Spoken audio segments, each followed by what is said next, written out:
Hello everyone, this is MMA Interesting Prospects podcast. Today our guest is undefeated light heavyweight prospect Cedric Lushima. Hello Cedric, how are you? Hello, I'm good. How are you? I'm good, thanks. Thank you for taking the invitation, especially after your last fight, which was like super impressive because you defeated in May Jason Radcliffe. So if you can tell me, how do you feel after this kind of win? Hopefully, honestly, I feel good because I wasn't supposed to fight Radcliffe at first. I was supposed to fight someone else that's way below him in the rankings. And then 2 weeks before the fight, when the opportunity showed up, I thought I was ready to do it. And then after the fight, I know that I'm ready for that level now against that type of competition. So honestly, I feel good. And he's a Bellator like veteran, a KSW veteran. He also fought in Cage Warriors, so he fought against actually like who is who in like MMA, in especially in the European MMA. And you not only finished him, but you did it in 25 seconds. So it was it's very rare to see submission in 25 seconds. That's true. Yeah. I wasn't expecting it myself, to be honest. But it shows that hard work pays off. When you train hard, you win easy. And overall, was it this fight scheduled for potentially for 25 minutes? Yes, but I only knew about the fight 2 weeks before the events. So I was supposed to fight for 3 rounds at first, and then 2 weeks before, they offered me the chance to fight him for 25 minutes, and I said yes. And were you a little bit maybe not afraid, but maybe stressed that he is, because he's a veteran, he knows some tricks, he may give you some problems, especially in the later part of the fight? No, the only stress I had was regarding, how do I say this? Regarding how I was going to evolve after this fight. Because to me, you can offer me anyone. It's if it's a man that bleeds like me, I'll take him on. But the only stress was I, I never expected to fight for the belt, so I never thought about what would come next after the belt. And yeah, that was the only stress for me. But against him, man on man, I had no stress. No. And do you know what will happen to your next? Do you have any like a fight schedule, or the maybe like promotion have some plans regarding you fighting next? Hopefully, I'm fighting in November, Apollo 1, the same event I've just fought. The second event is going to be in November. So that's a scheduled date. And the goal is by next year, PFL or UFC. I just need the 2 more fights this year and then hopefully we go next year. And actually, you at one point in like end of last year and this year, you were quite active as the fighter because you fought in I believe December, January, in and then in May. So if you Yeah. like. If you still will be so active, you actually can be in the UFC in the like next year, next maybe Contender Series. Yeah, that's my goal. I want by March to be somewhere up there because what happened is 2 years ago I had a big injury, so I had a year and a half that I could not train, could not fight. And then when I came back last December, I said to myself, I want to do as many fights as possible. This year I'm aiming for 5, so I need 2 more fights, and then, like you said, it should be easy to go in a contender series or straight to the UFC or PFL after this. And the injury that you mentioned, was it like a career threatening that maybe you will not be able to fight anymore? Yes, the doctor told me at first that because there was 2 ligaments in my knee that were completely snapped. So I had to do reconstructive surgery, learn to walk again. And at first they told me that I wasn't going to train again, but I have determination, I have God with me. So I was able to get back in the gym and fight again. So every fight that I do now for me is, I'm happy with it, if that makes sense. It is a great story, but probably at one point when you hear this kind of information, it's like it can be very depressing, because you have like big goals, big dreams in this sport, and with the health, you never know what's gonna happen.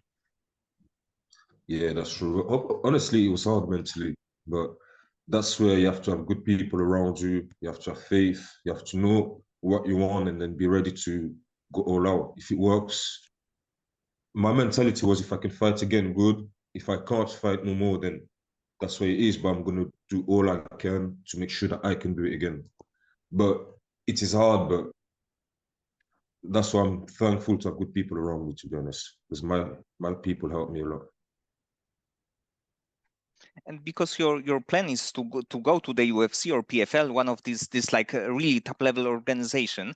So before that, do you want to stay only in Apollo to defend the title, and then go to one of these big promotions, or you have in mind that maybe you will go to the, let's say, a middleman, some better bigger promotion, but the not as big as the UFC?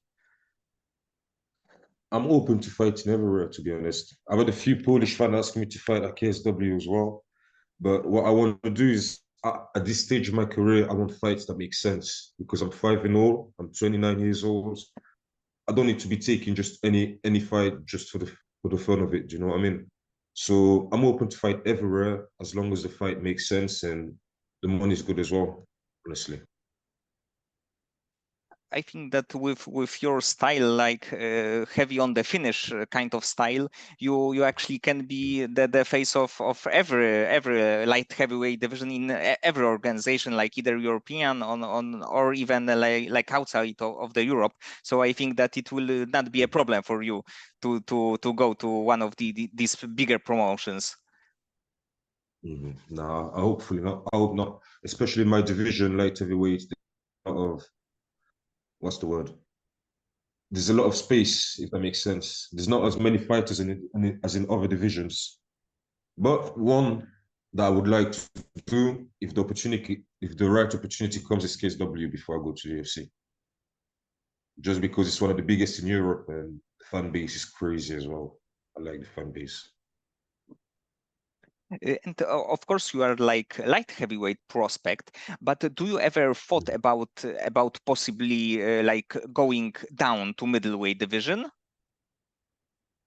Yes, I thought about this, and I will probably do it once I sign up in a big organization. But for now, I don't really need to do it. I think.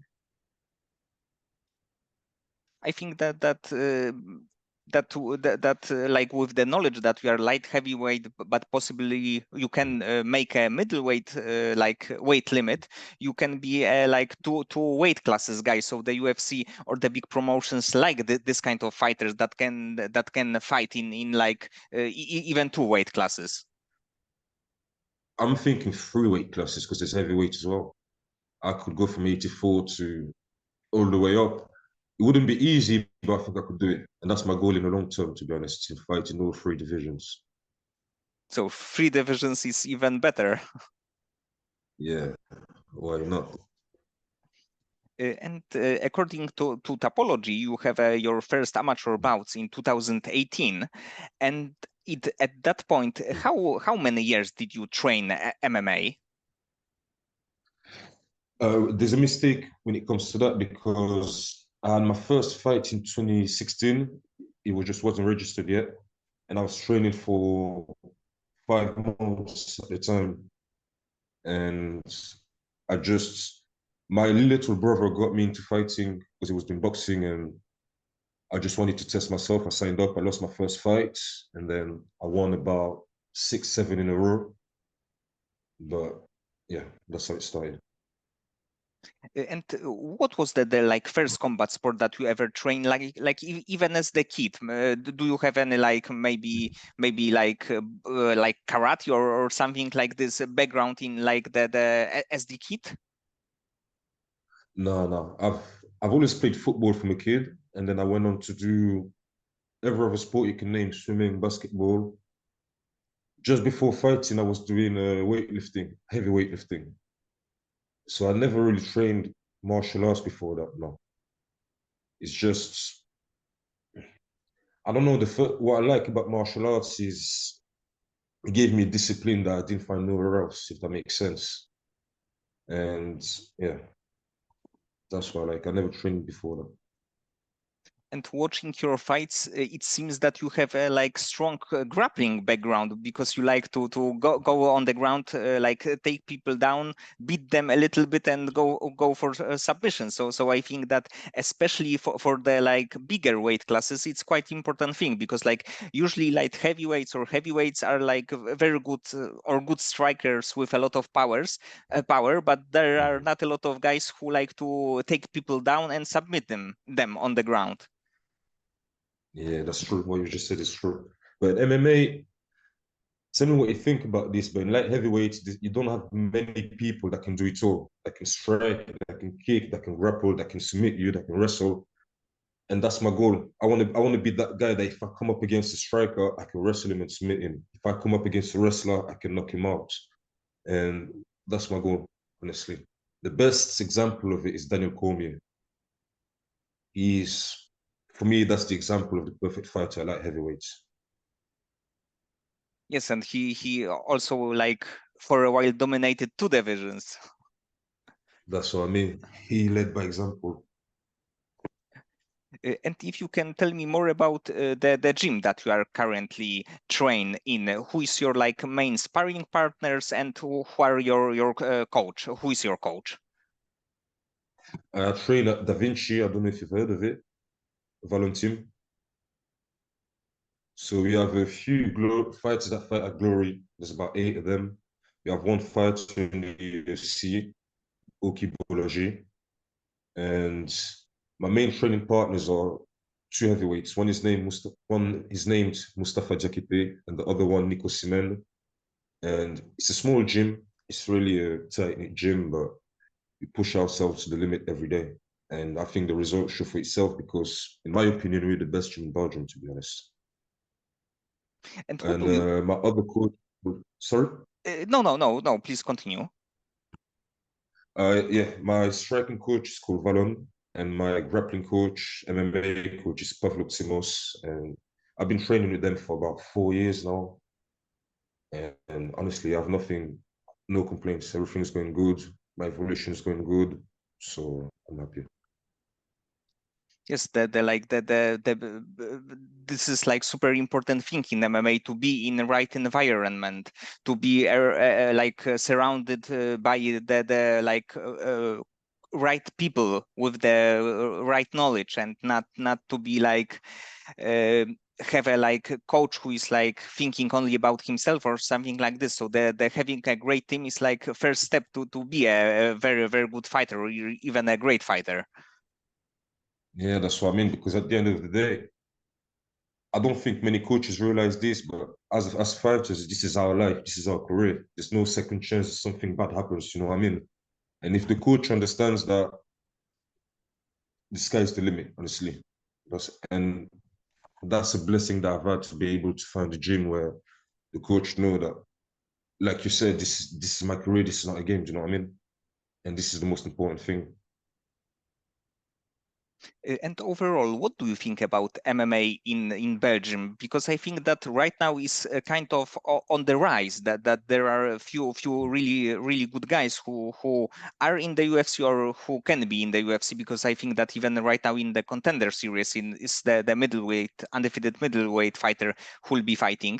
I love it there.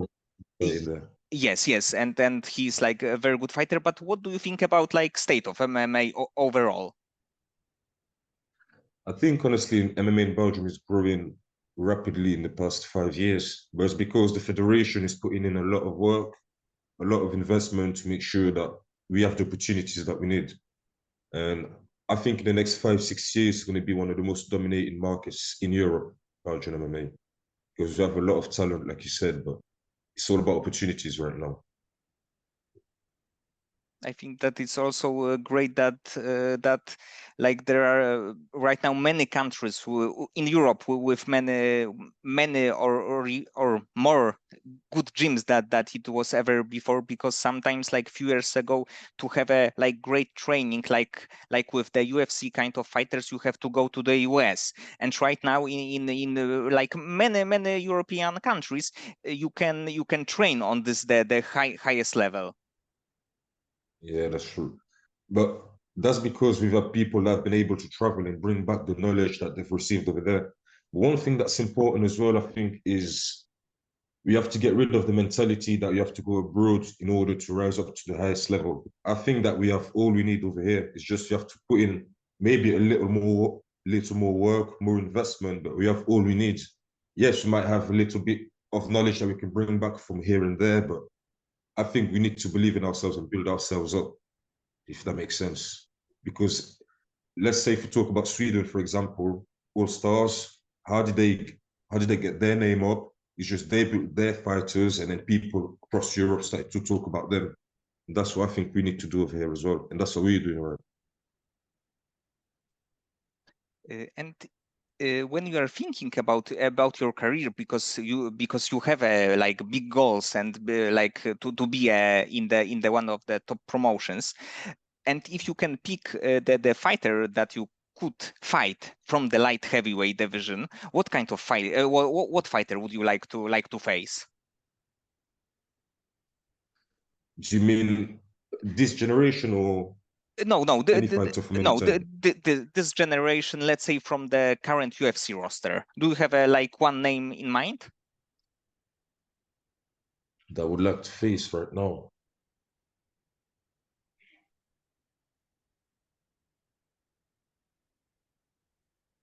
Not really. There's one name that, for whatever reason, I visualized myself fighting him is Carlos Ulberg.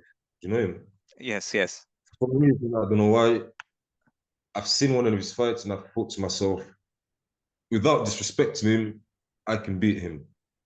And that's the only name that popped up in my head when it comes to that, obviously. But probably when you are a fighter and you are watching the fights, you have to have this kind of mind that you are analyzing the like guy who can be in the potentially can be a opponent of yours. Yeah, exactly that. But I think you have to be honest as well, because if I'm being honest, there's some fighters right now that I feel I could beat, but there's some fighters as well that I think I'm not ready for, if that makes sense. And that's why every time I watch UFC fights in the light heavyweight division, that's what I think. There's a lot of fighters that are beatable in there. But you have to respect as well the top 20, top 25, I want to say.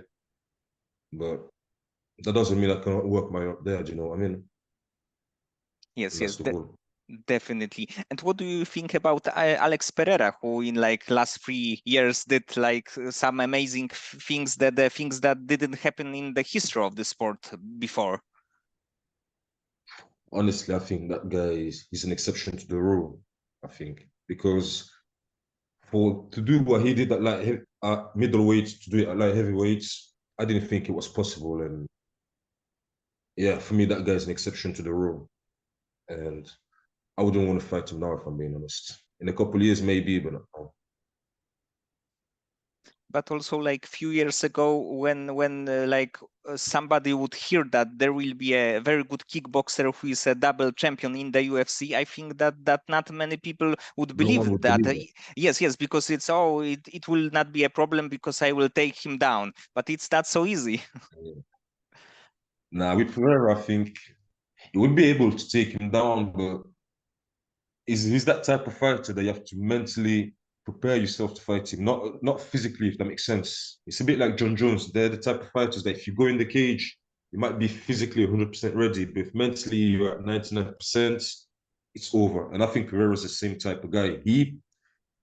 I see he puts mental pressure on his opponents that not a lot of people can withstand. And that's how he wins most of his fights. I don't think it's his left hook. His left hook is a consequence of the mental pressure he puts on you, if that makes sense. And John Jones is the same. To me, they're the only two fighters that have this special attribute. And that's why I say he's an exception to the rule. And also you mentioned Daniel Cormier before. And what is the like favorite moment of his career in your opinion? Like your favorite moment? My favorite moment, I would have to say, when he knocked out Stipe to win the heavyweight championship. Because when you look back at it, he had the second fight with John Jones, and then Jones was suspended again. Then Cormier took the belt again. He defended the light heavyweight belt, if I'm not mistaken. But I like the fighter, and he was emotionally, he was doing this, if that makes sense. And it was like the crowning moment for his career when he won it. So it was nice to see after all that happened with John Jones. For me, that's the best moment. And the way he knocked him out as well. No one was expecting that. And the whole the like beef him against John Jones So, for the like 12 years, it also was something to watch, like a TV series a little bit. but unfortunately, he never got to beat Jones. But for me, Jones is the best fighter to ever live. So you can't compare John Jones to any other fighter, if that makes sense. To me, anyway. Yes, I But it's agree. true that he's one of the best rivalries. And it is the best rivalry in MMA for me, to be honest. And outside of fighting, when you have a little bit more free time, let's say you are after the fight, or you are just not training because of some reasons, do you have any like additional hobby or passion except MMA? I like to read a lot. I read a lot in between trainings. I like to, I work with the youth as well a lot. These are my main two hobbies, I would say, reading and working with the youth. Other than that, my life is pretty boring. Gym, work, and that's it, family. But when you are working with youth, is it also as the like coach in the like sports aspect? Yes and no. There's one part of it that's teaching sports, but it's the discipline that comes with sports, it's not the sport itself. And there's another part that is just educating them about history, about what's going on in the world today, about society, I would say. So yes and no. There's a part that has to do with sports, but there's another part that has nothing to do with it. And probably the discipline is in sport is the like the best thing that you can take out of the sport, because the discipline you can use in every area of the life, and sport like prepare you to be like super disciplined even if you are not great at something, because that you know that you have to be there at this time. It like super helpful, especially for younger people. Yeah, that's exactly it. But the reason why it's a cause that I hold dear to my heart is because when I was growing up myself, I had I didn't have no discipline or no one to show me the way. Let's say like this, and that's what MMA brought to me. Everything that I've learned in the gym, I put it to work outside of the gym. So the discipline, everything that has to do with it, and I don't know why, but for me, it's the best way to give back and to teach. I want to teach the kids that the way I learn discipline is the way you can learn it too, if that makes sense. And yeah, that's a job that I hold dear to my heart. And probably it's also some kind of rewarding for you when you teach the people and they know that they like level discipline will move up. You can feel that it's just your work, that the job is done, let's say. Yes, satisfaction. Like the day that I fought Jason Radcliffe, is one of our youths that fought. He must have been 16, I think, at the time, and he fought a beautiful fight. And just seeing getting his hand raised up at the end, it's basically the same as if I won the fight, if that makes sense. When you see them put in action what they've learned, full feeling. So. Okay, Cedric, so many thanks for the conversation. I hope that you will win the few fights soon, especially that you can be really active with the quick wins that you can get. And the next year we can see you either in the UFC or PFL, and you will get some additional wins there. Okay, thank you. Next time you talk to me, I'll be there. Don't worry. We'll carry on this conversation.